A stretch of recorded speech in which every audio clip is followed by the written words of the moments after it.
I'm JJ Virgin, PhD dropout, sorry mom, turned 4-time New York Times bestselling author. Yes, I'm a certified nutrition specialist, fitness Hall of Famer, and I speak at health conferences and trainings around the globe. But I'm driven by my insatiable curiosity and love of science to keep asking questions, digging for answers, and sharing the information I uncover with as many people as I can. And that's why I created the Well Beyond 40 podcast, to synthesize and simplify the science of health into actionable strategies to help you thrive. In each episode, we'll talk about what's working in the world of wellness, from personalized nutrition and healing your metabolism to healthy aging and prescriptive fitness. Join me on the journey to better health so you can love how you look and feel right now and have the energy to play full out at 100.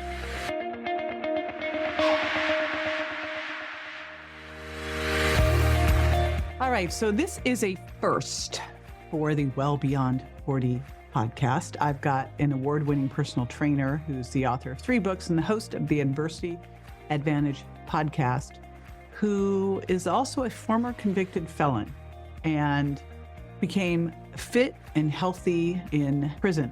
And how he slayed his demons in prison, the whole story of it, and how he's now used this to help others in their fitness journey is wild and super motivating. This is a very motivating podcast. He has been on a lot of different shows, so maybe you've seen him before. His name is Doug Bopst. He's been on NBC's Today Show. He's been on Rich Roll's podcast, Impact Theory with Tom, Skinny Confidential, and he also has been in Men's Health and Forbes, all over the place, sharing his story.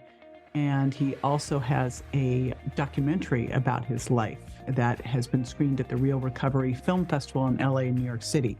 When I just finished with him, I'm like, I don't really have any words more than wow, which feels like nowhere near enough. So I did have the opportunity a couple years ago to go on a trip with a bunch of entrepreneurs where we went to a maximum security prison and coached inmates.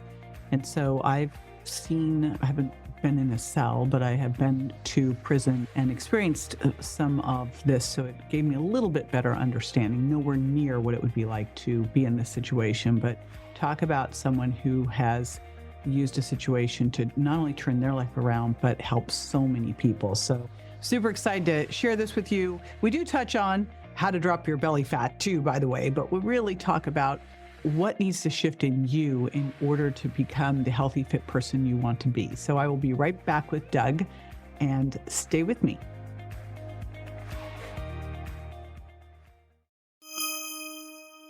Doug Bopst, welcome to the show. JJ, thank you so much for having me. Whenever anyone wants to talk about dropping belly fat, I'm like, come on in. However, it's also interesting for a guy to be talking about helping women lose body fat. So how did you get into that? The long and short of it is that I turned my pain into purpose. And back in 2008, I was incarcerated on felony drug charges where I went to jail for selling drugs. I was a horrific drug addict. I was heavily addicted to Oxycontin. I had 21 jobs at that point. I had broken relationships with my family, just completely hopeless, feeling worthless, depressed, out of shape, anxious. And my cellmate got me into exercise while I was incarcerated, and it ended up completely saving my life. Ended up losing some weight in jail, ended up being able to do a set of 10 push-ups by the time I left jail and running a mile. Okay, let's back a little bit, because you say this and I go, all right, your cellmate got you into exercise. Like, exactly, were you able to go out into the yard and work out? Were you doing stuff in your cell? Let's talk logistics here, because people say all the time they give you reasons why they can't do things. So I would think this would be a really good reason why you couldn't do something, and yet you use that time to get in great shape. So how did you do it? It was completely unorthodox. There wasn't a yard. We didn't have access to a gym. It was him telling me to get down and do a push-up. I couldn't do a push-up. So the initial thing was he had me practice just holding myself up in a plank for my knees. Because every time I would try to do a push-up, I would collapse. And he was like, man, the reason you're collapsing is you have a lot of belly fat. And other than that, we would do some crunches and flutter kicks and different ab stuff. And then one of the things that was interesting is we would take these plastic bags and fill them with water, and we would do bicep curls. And now that things have come full circle, and this is what I've been doing professionally for a long time, it's allowed me to understand not necessarily that people shouldn't make excuses about how to exercise. It's more like I really have understood how to fundamentally bring somebody up from the ground up because that's what I had to go through.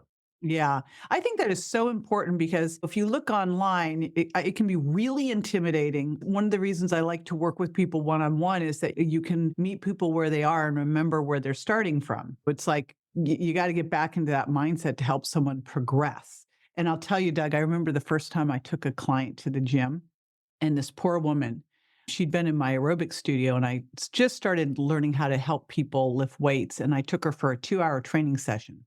You can imagine what happened. She, threw out her back, was in bed for a week. I'm like, oh my gosh. It's a big, important takeaway is to help meet people where they are. But I think the other part of that story is here you were in a situation where anyone could have said, oh, well, I can't work out because I'm in this little cell. And so then the other part of it was you cracked the code on how to work out in a little cell. What did you do about eating?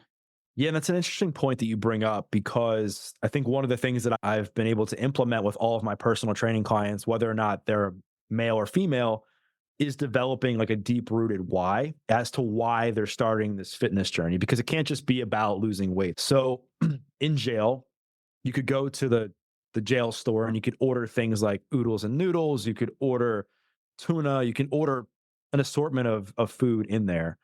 And I was told I was only allowed to have protein from there. And so I wasn't allowed to have that stuff. And it was more just about him being creative and saying, okay, what's the easiest way to reduce your calories in here? Okay, you don't need oatmeal plus potatoes plus this. We can take some of that away. And he just got me to understand the importance of just eating less. And that just because I wanted something didn't mean I had to have it.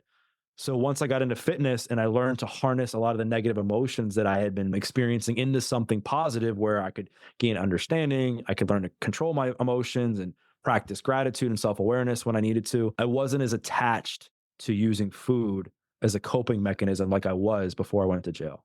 This is wild that this happened in jail. It's like how you turned your jail cell and the cafeteria into a spa.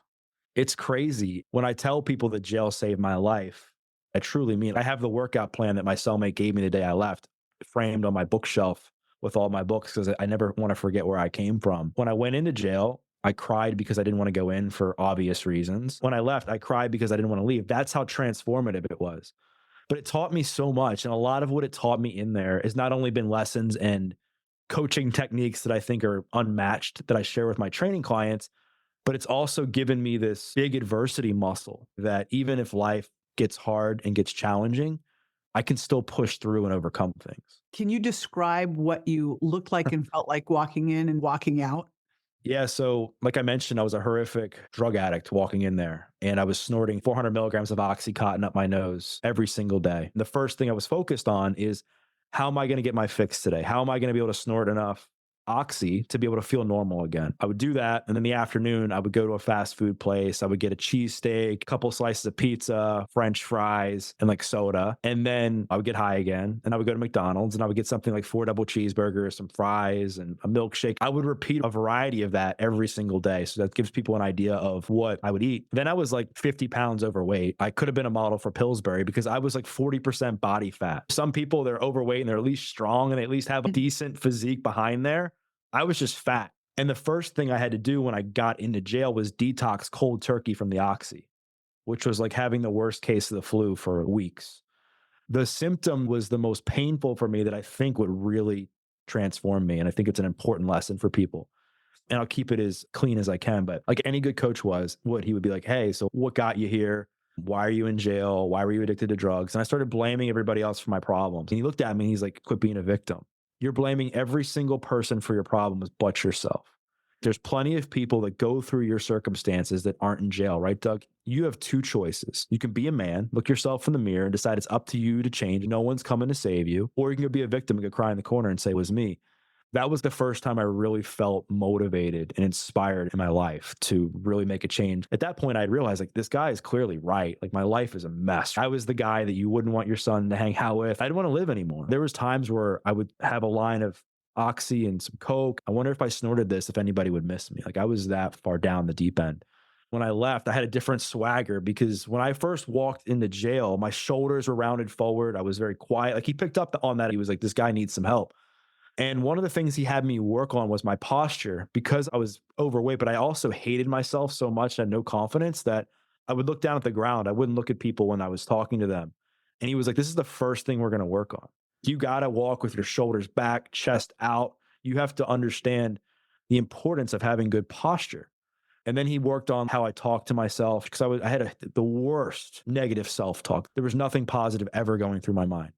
So we worked on that. And then with the whole fitness side of things, like the other cool thing with running and walking, I think people will find this interesting.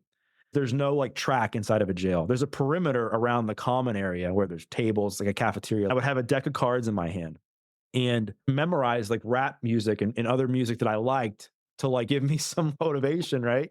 Get your music in your head. Yeah, and every time I would take a lap inside of the common area, I would take a card from my left hand and pass it to my right hand so I could track how far I went. And so slowly but surely throughout my 90-day sentence in there, I was able to progress from jogging to running, and then I was able to run a mile by the time I left jail. And that, the push-ups, changing my mindset, my outlook on life, I finally felt this sense of accomplishment and meaning that I never had in my life. I finally felt like I deserved to change. And I lost some weight while I was in there because of me reducing my calories and from eating better and exercising more. But I gained self-discipline. I realized that just because I felt a certain way, I needed to respond. It was like a night and day transformation coming out of there. My grandparents, I remember I lived with them when I got out of jail. And I was worthless before I went to jail. Like when I say, if you ask anybody who knew me, used to call me the sloth because I was just so immobile. But I remember driving through this random neighborhood that was by us. They didn't know I was going running, but they saw me running. And they looked at me and they were like, he's changed. Something's different about him because it was so polar opposite of the person that I was.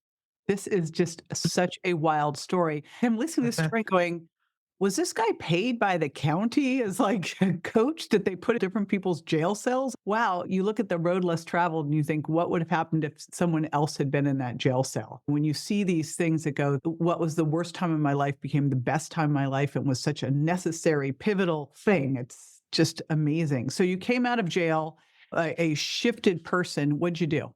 So I moved in with my grandparents, like I mentioned, because I pretty much essentially at that time burned a bridge with my mom, couldn't go back there. My dad and I didn't always get along as a kid, so I didn't want to go back there. And then my grandparents gave me it was like the beautiful combination of love with accountability. I was on probation at the time too. I got 5 years of probation along with my jail sentence. My grandparents said to me, you can live here for free. You don't have to pay rent. We'll get you all the food you need. We'll give you spending money if you want to go out and have some fun. You don't have to pay for gas or whatever, but here's the rules. You're going to exercise. You're going to get a job. You're going to make your bed. You're going to take care of your room. You're going to come home when you say you're going to.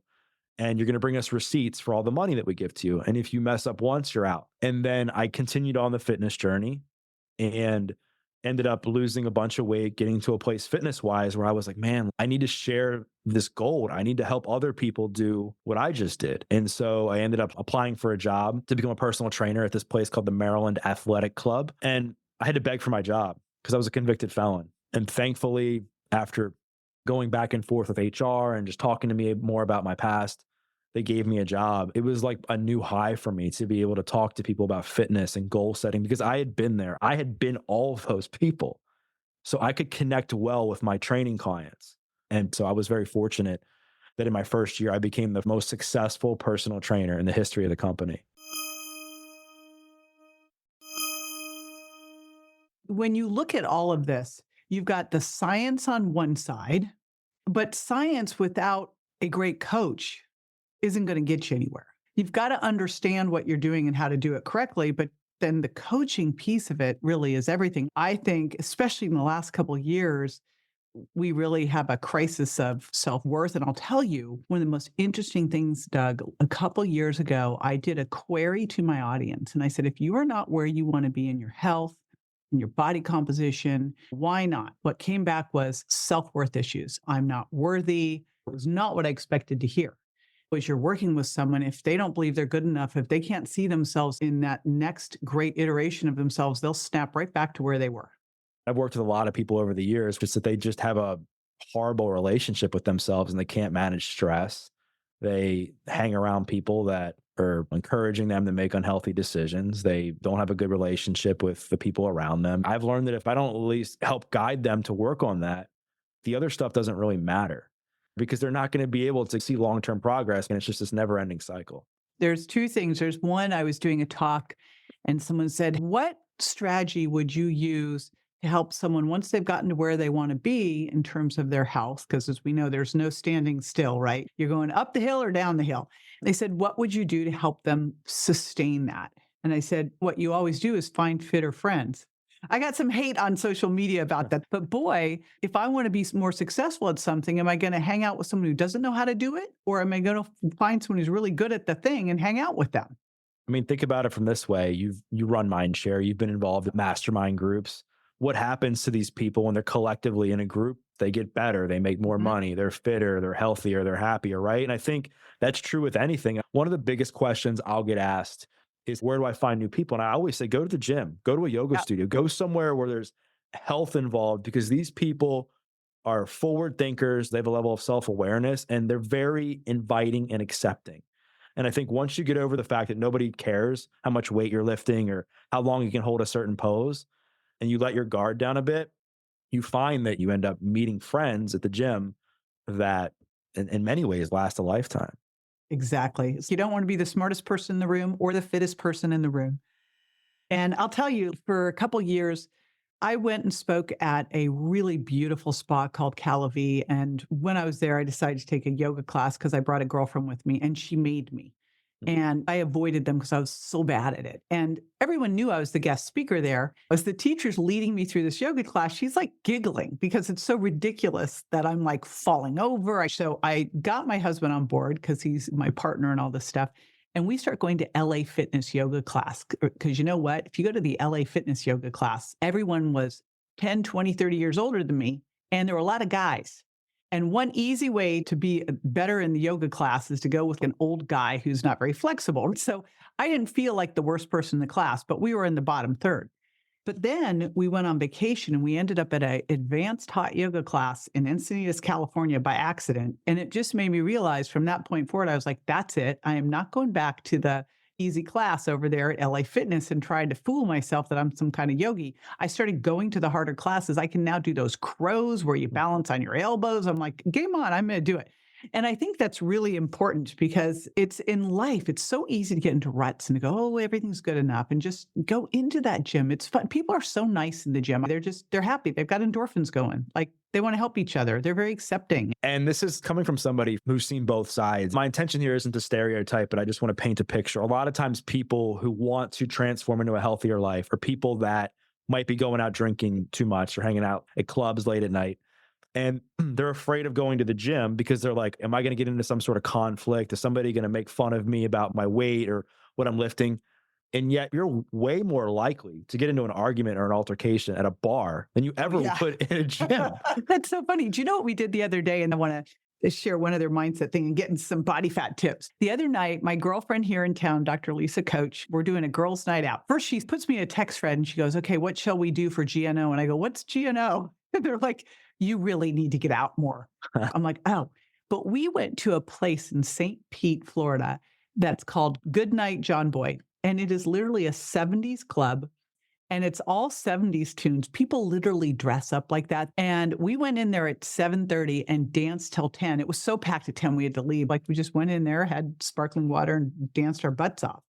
And I think about Mark Hyman said, people who have a positive mindset about aging, the research came out that they live 7.5 years longer than those people who don't. I go, what if in your 40s, 50s, 60s, 70s, 80s, 90s, you're really having the best time of your life? And I'm like, let's go with those people who are expansive, who are seeing this as the best time, who are like dedicated to getting better in every area of their life, focusing on one at a time so you don't overwhelm yourself. But it is possible. So with that, you coach a lot of women on body fat and belly fat. And so let's dig into that. What do you do? I think the biggest thing is I help them develop self-awareness around what it is that they're doing. Because I think a lot of times people will come into this and say, oh, I want to lose body fat. And so what does that even mean? So one of the biggest things I'll have people like that do is I'll have them track their food. A lot of my clients over the years like to drink wine. Again, nothing wrong with that. But here's the thing. If you want to lose belly fat, body fat, if you want to get stronger, you can't have 30% of your calories coming from wine. And what I've noticed is when I've had people track their food, they'll have 2 glasses of wine a night. It's probably around 300 calories for 2 glasses. And outside of that, they're eating maybe 700 or 800 calories, right? So 25 to 30% of their food is coming from wine. And not that they're an alcoholic, they're just not eating enough that it needs to. But your body's got to handle the alcohol before it can handle anything else. So if you're drinking wine while you're metabolizing that, you're certainly not burning fat and you're definitely not building muscle. I've seen them transform, and not just physically. I know we're talking about body fat and belly fat, but mentally and emotionally. I think there's Yes. something about just feeling strong and knowing that you can move things around, do more things with your kids, that you just feel powerful, right? You feel empowered. Translates to everything. That's what I love the most. I always wonder if that whole thing, I don't want to get big. And I also wonder if most people don't come to me and say, I want to get stronger. But gosh, what would happen if women did focus on getting stronger and more powerful? I love that Marianne Williamson, our greatest fear is not that we are inadequate, it's that we're stronger than beyond measure. What would happen? Let's do it. I think people would get the bodies that they actually want. They're doing everything that's the opposite to get there. So if their goal truly is to lose body fat, and we've established why, I will have them text me when they're going to restaurants. I will teach them how to read a menu at a restaurant, how to order certain things. You're immediately going to reduce your likelihood of overeating if you do that. Tell them how to order fish, steak, chicken, etc. out. I don't tell them not to eat carbs at restaurants because I think that can be like just overbearing. So I just try to teach them to make better decisions, for them to be prepared, and then to understand the awareness around the decisions that they're making. Because I used to be the worst trainer, where I would look at them and say, I'm into fitness, I'm obsessed with it. That means you need to be obsessed with it. If they were, they wouldn't be coming to you. Right. And you alluded to the fact that it's a harder job to raising these kids. And I would have moms that would come to me with kids, and I'd be like, just fit it into your schedule. And they'd be like, I'm busy. I'm like, no, you're not. Oh gosh, here, you take the kids. And so I learned to have a lot more compassion for situations like that. And then the other thing that I would do was very useful for these people is I would have them celebrate their wins, because it's so easy to forget how far you've come when you are on a journey like this. If the scale doesn't move, you better be really good at propping yourself up to keep yourself going, because that's when a lot of people fall off. There's a couple things that I think are so important to unpack. I think doing a macro audit is such an important thing. The other thing that I want to pull out, because I am on a mission to get us to stop using a regular scale and to only do body composition. Look how strong you are. Look what changed with your body. Stop it. Let's start unpacking it. But you'll often see increases in your training load and volume way faster than you're going to see some of those other changes. And that's an indicator that it's working. So love that one too, because we've got to celebrate every single win. Because if you start to live like a healthy, lean, fit person, you will become one. I've been coaching this one girl for a while, and she was like the typical standard American diet, drinking soda every single day, like regular soda. Wow. Fast food. And I just knew, based on my track record with people like this and just from my own experience, that I couldn't just be like, cut everything out. And I'm teaching her how to have a better relationship with food. And now I'm able to help her point out the fact of how far she came. Because there was a point like 2 months in, 3 months in, she felt like crap because she ate McDonald's. And I was like, how many times have you eaten McDonald's this week? She's like, once. I'm like, so how many meals do you eat a day? She's like, 3. I'm like, I eat 21 meals a week. So 1 out of 21 meals was unhealthy, and I just was trying to get her to understand that's not bad. I do that. But it's that mentality too that we've got to get past, which is the diet mentality. I was good or I was bad. And if I'm bad, then I might as well just continue to blow it, because tomorrow I'm going to be perfect. So I better just get it out of my system today, right? That is that diet mentality that does us all in, where we think it's all or nothing. And I always say, look at your overall health and work on one thing at a time. So I love this approach. What about someone who... Can I add one more thing? Oh, yes, please. So one thing I wanted to add, and also in reference to the same client that I've been working with, when you stop eating so much unhealthy food and you start eating healthier, that when you eat something unhealthy, you're mad at yourself, not because you did something wrong. It's because you feel like crap. That was like an important thing for her to understand, like what she was putting into her body. I love helping my clients develop self-awareness around their habits late at night and why they're snacking and like why you're eating. Is it because you were drinking, stressed, had a tough day at work, you and your boyfriend got into a fight? What was the reason? And that way it just develops some awareness around some of these habits. So that way you can choose something that's a little bit different in figuring out a way to better cope with some of these stressors that come up in your life. One final thing, any pointer tips, because this comes up all the time.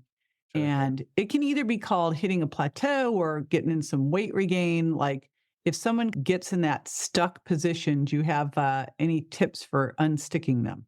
And this is going to sound boring, but I think the biggest thing is to go back to the fundamentals. Because a lot of times when I've seen people hit plateaus, there's something off. They've been drinking a little bit more, their sleep's off. They haven't been eating enough protein. They've been overeating here and there. So I always make them go back to the fundamentals and say, okay, like, where are we at? Are you still doing the same plan that we did? And if they are, great. Then maybe we can adjust the calories a little bit, whether it's up or down. And then the other thing, it's very fulfilling. And yes, you build confidence, but it's hard. It takes a lot of hard work, sacrifice, dedication, discipline, saying no to things that might be enjoyable in the moment. That stuff is tough. But I also remind my clients that what is also very tough is regret. I want people to remember why they started. I want people to remember that first conversation. And that's what I try to get them to remember whenever they're hitting a plateau and they want to quit. I remind them of the fundamentals. I stick to that. We adjust if needed. Like when people are like, oh, it's my hormones. I'm like, we're gonna make sure your nutrition, your exercise, your sleep, all that stuff dialed in before you even mention that word to me. If it is, fine. I'm not against that. But a lot of times people use that as an excuse to not do the real work. Well, hormones should be a reason to do the work. I mean, yes, definitely hormones play a role. And as you're getting into that state, your margin of error goes down and you really have to do these things. Like what you could pull off in your 20s, those days are done. So this has been amazing. I know you have a free gift for everybody. You're gifting them your book that I'm going to put at jjvirgin.com/Doug. Tell everyone which book that is. First of all, thank you so much for having me on. I love speaking with you. It's always good to talk shop and just talk fitness. I have a lot of respect for what you've achieved personally and professionally, and I love the conversation. I'm just warming up. I really am. I'm more excited about stuff right now than I've ever been in my career. Like, I think there's more cool stuff now, more opportunities, more things that we now know research-wise. Like, it's a great time. I'd love to hear that. That's awesome. But if you're looking to hear more about my story and what I went through as a kid, if you want to learn in depth about what happened in jail, check out the free copy of my book, From Felony to Fitness to Free.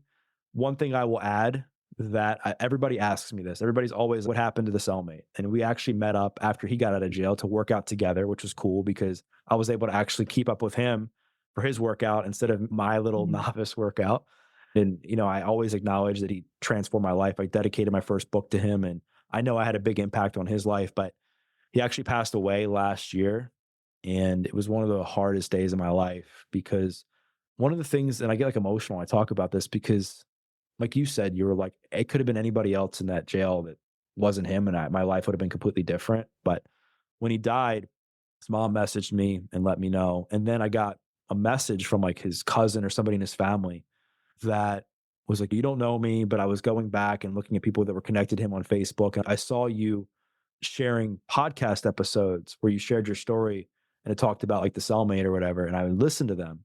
And I got to hear the side of Eric that I remembered and I loved. It's like the positive side. And she's like, thank you for doing this. And so I didn't realize that all these episodes that I've done up until that point are like part of his legacy, if you will, where he was able to pay it forward and help me change my life. And then I ended up going and speaking at his funeral and being able to, I told the same jail story to all his friends and family. And it's surreal. You just never know where life's going to take you. It's just wild. And I think that it's easy to get caught up in future tripping and saying, I'm not where I want to be. And I haven't lost that weight, but I promise you, if you just do the necessary work, you focus on the day to day, do whatever it takes, you're going to get a lot closer than you think you will. Beautiful. Thank you. And again, jjvirgin.com/Doug. Wow. Amazing. Be sure to join me next time for more tools, tips, and techniques you can incorporate into everyday life to ensure you look and feel great, and more importantly, that you're built to last. And check me out on Instagram, Facebook, YouTube, and my website, jjvirgin.com. And make sure to follow my podcast so you don't miss a single episode at subscribetojj.com. See you next time.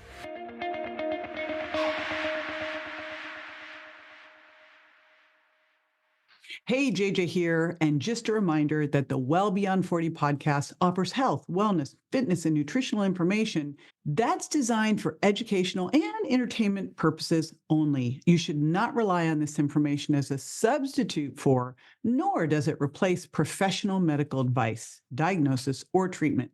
If you have any concerns or questions about your health, you should always consult with a physician or other healthcare professional.